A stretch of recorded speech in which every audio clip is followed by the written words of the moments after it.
Help me reach 5,000 subscribers. Please support the video with a like and share your thoughts in the comments. I read every single one. Thank you.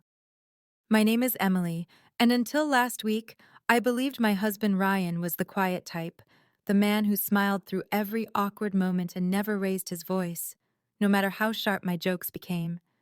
I used to tell friends that Ryan was bulletproof. It turns out he was simply keeping score in silence. It all began at my sister Claire's birthday dinner. A long table filled with wine glasses, soft fairy lights, and that familiar tension only families can create.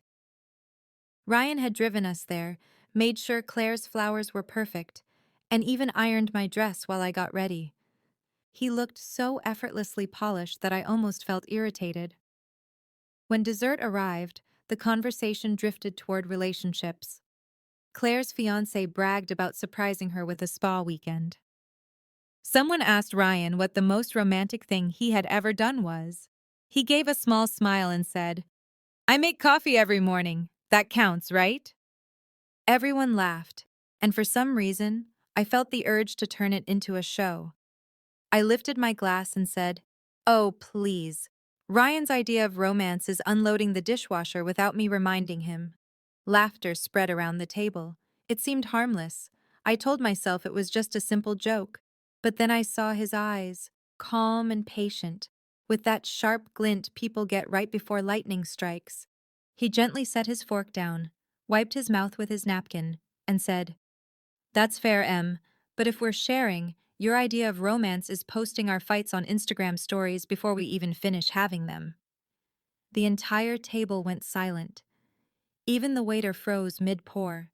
My throat tightened, heat rushing to my face. Ryan didn't smirk or lean back like someone delivering a punchline. He simply sat there, composed, staring ahead. I tried to laugh it off. "Okay, ouch," I said with a forced smile, but the moment was already broken. Claire coughed into her napkin. Her fiancé suddenly became very interested in his water glass. The rest of the evening faded into polite whispers and clinking silverware. On the drive home, silence filled the car. Streetlights flashed across the windshield, breaking the quiet into awkward pieces. I wanted to speak, to say anything, but every word sounded defensive in my mind. When we reached the driveway, Ryan turned off the engine and finally spoke. "Do you ever get tired of making me the punchline?" His voice wasn't angry. It was calm, almost worn out. That tone frightened me more than shouting ever could. I started to reply, but he gently raised a hand, as if he had practiced this moment. "I don't mind your humor," he said, "but lately it feels like every joke is about how I'm not enough." I opened my mouth to deny it, but memories rushed in.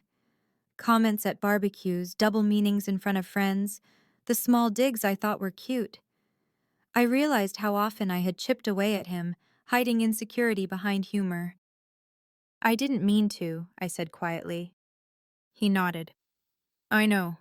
That's the worst part." We went inside.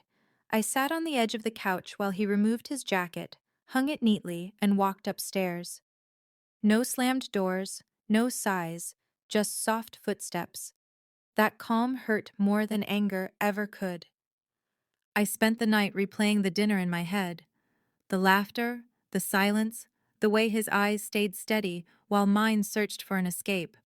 Somewhere between pride and guilt, I realized how public humiliation can't be undone with private apologies. The next morning, Ryan made coffee like always. 2 cups, one for him, one for me. He slid mine across the counter and said, "I meant what I said last night. I'm not angry. I'm just done being your favorite story." Something inside me cracked. For years, I had mistaken his patience for indifference when it was really quiet endurance. I wanted to tell him he was more than enough, that I admired his calm strength. Instead, I stared at the rising steam and said, "You're right. I've been cruel while pretending to be funny." He didn't respond. He picked up his mug and left for work.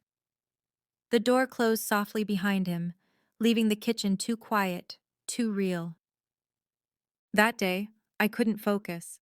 Every email blurred, Every sound echoed. I kept checking my phone, half expecting a message, half afraid of one. None came. By evening, guilt turned into fear. What if that dinner had changed something forever? What if silence became his new language? The next 2 days passed in an uneasy quiet. Ryan wasn't cold. He was polite, careful, almost too kind. He still asked if I wanted coffee, still folded the blanket I left on the couch, but it felt like living with someone who had emotionally moved out. The lack of tension felt heavier than any argument. On the third evening, I decided to make things right. I cooked his favorite meal, roast chicken with garlic butter, and opened the bottle of Merlot we had been saving.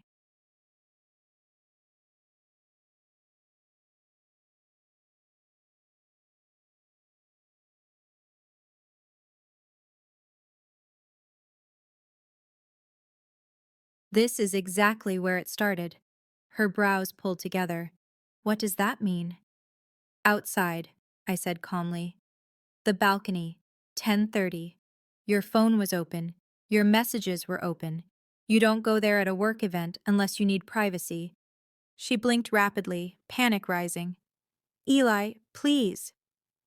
No, I said gently. Just tell me who it is. She didn't answer, and that silence said more than any confession. Rowan exhaled, clearly wishing he'd never picked up the phone. I'm sorry, he murmured. I didn't mean to step into something personal. I just thought you should know. I nodded once, grateful in the worst way possible. Thank you.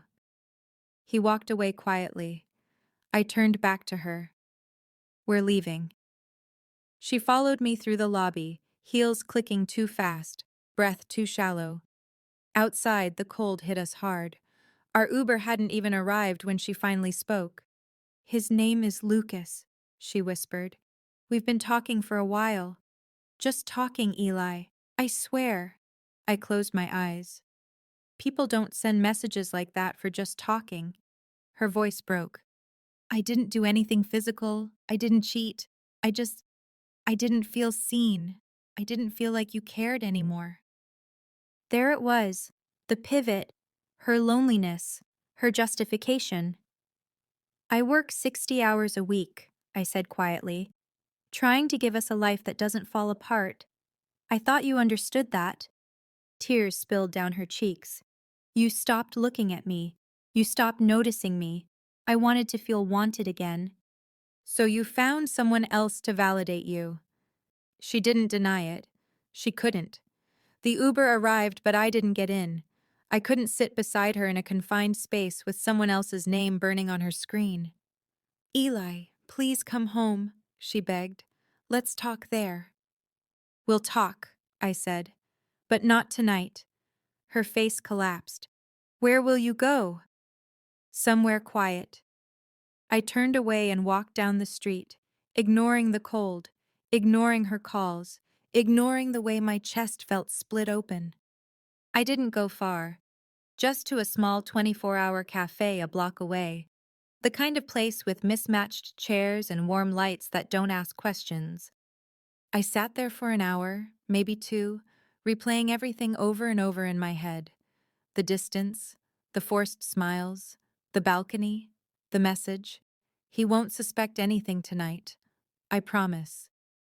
That sentence burned into me like a scar. Around 2 a.m., I finally texted her one line. We'll talk in the morning. Leave me space tonight. She replied instantly. I'm so sorry. Please don't give up on us. But something inside me had already shifted. Not anger, not revenge, just clarity. The next morning, I went home. She was sitting on the couch, still wearing last night's dress, makeup smudged, eyes swollen and red. She reached for me, but I stepped back. I'm going to ask you one more time, I said. Was it emotional or physical? Her jaw shook. She looked down. When she raised her head again, the truth was already in her eyes before it reached her lips. Both. A strange calm settled over me. Not shock, not rage, just a quiet door closing in my mind. Thank you for being honest, I said. It makes this easier. Eli, please don't end us. I made a mistake. I was weak. I didn't think it through. Everyone is allowed to make mistakes, I said. But not this one. Not at this cost. Her breath caught. We can fix this. I'll cut him off. I'll do therapy. Anything. I'm sure you will, I whispered. Just not with me. She cried harder than I had ever seen her cry. But tears don't rebuild trust. Apologies don't erase messages written in secret. Promises don't undo choices. I packed a bag slowly. She didn't try to stop me. At the door, I looked back once. For 6 years, she had been my home. But now, she looked like a stranger wearing my wife's face. Take care of yourself, Marin, I said, and I walked out. Some endings don't need a dramatic explosion. Sometimes the quietest exit is the loudest reaction of